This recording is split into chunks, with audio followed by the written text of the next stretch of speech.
याद करेगा हिंदुस्तान, जब तेरा ये बलिदान, याद करेगा हिंदुस्तान। भारत माता की वंदे माता की वंदे मातरम। चंद्रशेखर आजाद अमर रहे, अमर रहे। चंद्रशेखर आजाद अमर रहे, अमर रहे।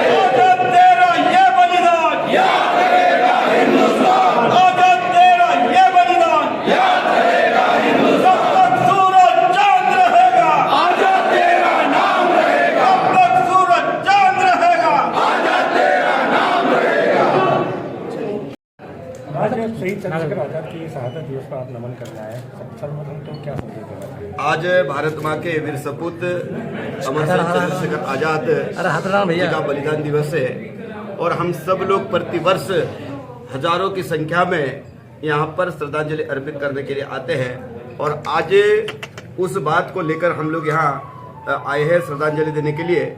और यहाँ से हम सब लोग भारत माता की सेवा करने वाले जो लोग हैं, समाज की सेवा करने वाले लोग हैं, युवा है, हम सब लोग यहाँ से प्रेरणा लेके भारत माँ की सेवा करते हैं। अच्छा, इस बार फिर मांग उठी है कि इसको राष्ट्रीय स्मारक घोषित किया जाए, इसको लेकर सरकार क्या कदम उठाएगी? देखिए, आप सबने देखा होगा 2003 के बाद भारतीय जनता पार्टी की सरकार मध्य प्रदेश में बनी।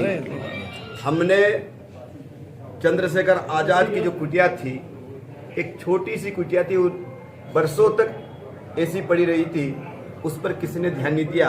लेकिन मुझे कहते हुए खुशी है, भारतीय जनता पार्टी की सरकार ने यहाँ भाभरा में स्मारक स्मृति मंदिर बनाया है और भाभरा का नाम चंद्रशेखर आजाद भी भारतीय जनता पार्टी की सरकार ने किया है। जैसे आपने कहा कि यहाँ पर नेशनल स्मारक बनना चाहिए, तो आने वाले समय में हम सब लोग चर्चा करेंगे, स्थानीय जनप्रतिनिधि है और सरकार से बात करके इस ओर भी हम लोग आने वाले समय में प्रयास करेंगे। सांसद जी, ये मैंने थोड़ा नीचे रखना है, ऊपर यार हरा मत कर यार। सर, शहादत दिवस आशीष का थोड़ा सिर क्या दिल्ली को क्षेत्र में चाहेंगे जिले की और संसदीय क्षेत्र की जनता?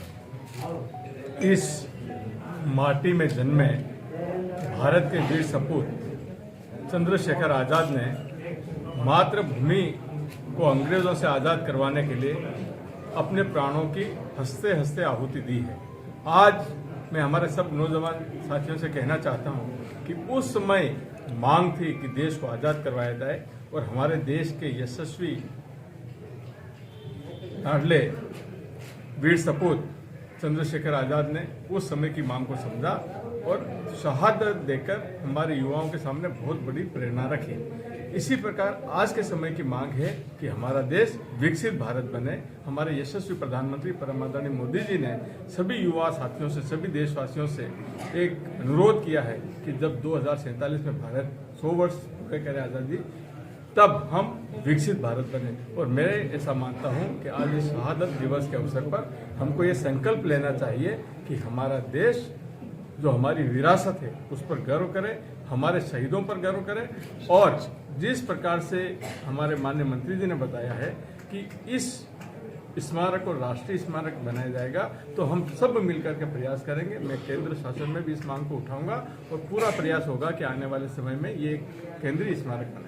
सर, पुष्पांजलि के बाद कांतिलाल जी भूरिया ने प्रेस से बात करते हुए ये सवाल पर ये सवाल था कि बीजेपी में कांग्रेस के नेता जा रहे हैं, क्या कहेंगे उसके लिए? उनका आरोप था कि डरा कर धमका कर जेल में डालने की, जांच करने की बातों को लेकर नेताओं को कांग्रेस से बीजेपी में ले जाया जा रहा है, क्या कहेंगे उसके लिए? भारतीय जनता पार्टी के कार्यों को देखकर, हमारे यशस्वी प्रधानमंत्री आदरणीय मोदी जी के नेतृत्व को देखकर पूरी दुनिया में सब लोग अब हमारे देश की ओर देख रहे हैं। दुनिया के देश अगर किसी समस्या में घिरते हैं तो भारत की ओर समाधान के लिए देखते हैं। तो ये जो विषय है ये कांग्रेस का विषय नहीं है, पूरे देश के तो लोग जुड़ना चाहते ही है, पर दुनिया भी जुड़ना चाहती है। इसलिए जो राष्ट्रवादी लोग हैं, जो चाहे किसी भी दल में हो, मैं ये नहीं कह रहा हूँ वो कांग्रेस के हों, किसी भी दल में हो, और जो राष्ट्रवादी है वो भारतीय जनता पार्टी से जुड़ रहे हैं। इसमें न कोई प्रलोभन है और न किसी प्रकार का डर है, न कोई धौंस है, न धपट है। सिर्फ अगर है तो राष्ट्र प्रेम है, राष्ट्र की सेवा करने का भाव है। सर, नमन करने के बाद कांतिलाल जी भूरिया ने ताल ठोकी है और लोकसभा चुनाव में अपना आपको उतारने की बात कही है, क्या कहेंगे उसको लेकर? क्या आप भी उनके खिलाफ लड़ेंगे? देखिए, भारतीय जनता पार्टी ने पूरे देश में जो विकास कार्य किए हैं और जिस प्रकार से भारतीय जनता पार्टी कार्य कर रही है, उसको देखते हुए ऐसा लग रहा है कि अब की बार 400 पार। और कांग्रेस के पास न तो नेता है, न नियत है, न नीति है। तो इसलिए कांतिलाल जी कुछ भी कहें, हमारा जो लोकसभा क्षेत्र है वो उनको बहुत अच्छे से जानता है और सब ये जानते हैं कि कांतिलाल जी कुछ भी बोलते हैं उनको कोई गंभीरता से नहीं लेता है। ठीक है, वो अच्छी बात।